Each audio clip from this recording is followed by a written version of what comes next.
Assalamualaikum, hai semua. Salam Aidilfitri, maaf Zahida batin daripada kami dari Dapur Sakura Cinta. Okey, apa semua dekat sebulan dah kita duk makan menu-menu hari raya kan. Lemang, ketupat, makan lodeh apa semua. Jadi hari ni kalau tak tahu nak masak apa, jom kami nak kongsikan satu resepi istimewa kerabu kerang belibin buluh. Kami dah siapkan semua bahan-bahan. Jom simak video ni sampai selesai. Okey, apa bahan utama kami ada kerang rebus, ada belimbing buluh, cili padi, ada bawang merah, limau nipis. Lepas tu kami ada tomato, ada kerisik, belacan, ayam asam jawa dan juga santan pekat. Okey, apa nak buat dia mudah sangat-sangat. Mula-mula sekali kami nak tumbuk dulu cili dengan belacan. Cili tu terpulanglah kalau hampa rasa nak buat kerabu ni lebih, hampa boleh buat lebih. Okey, hampa. Lepas tu kami masukkan 1 sudu kecil belacan. Tumbuk kedua bahan ni sampai agak-agak lumat. Okey, hampa, cukup macam tu saja.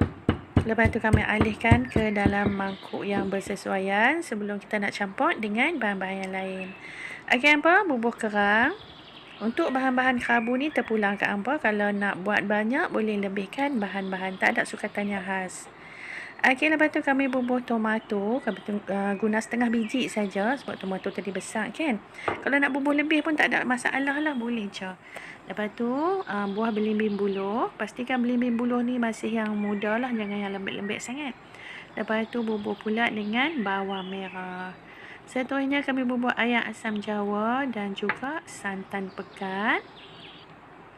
Lepas tu kami guna 2 sudu besar kerisik. Santan tu pastikan santan pekat, kami guna santan kotak je, lebih mudah.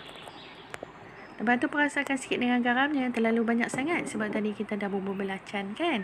Lepas tu kami letak sikit saja gula, bukan untuk rasa manis, cuma nak stabilkan rasa lemak-lemak santan dan risik tu saja.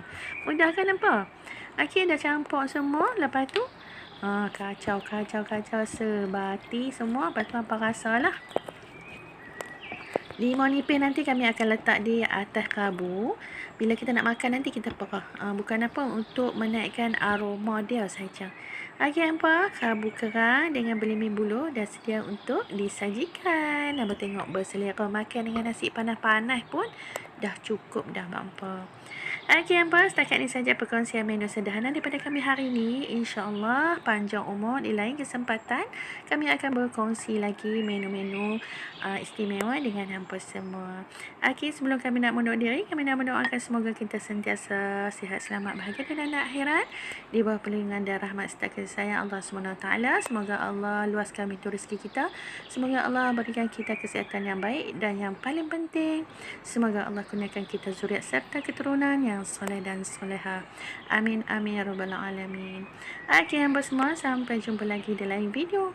Assalamualaikum. Bye.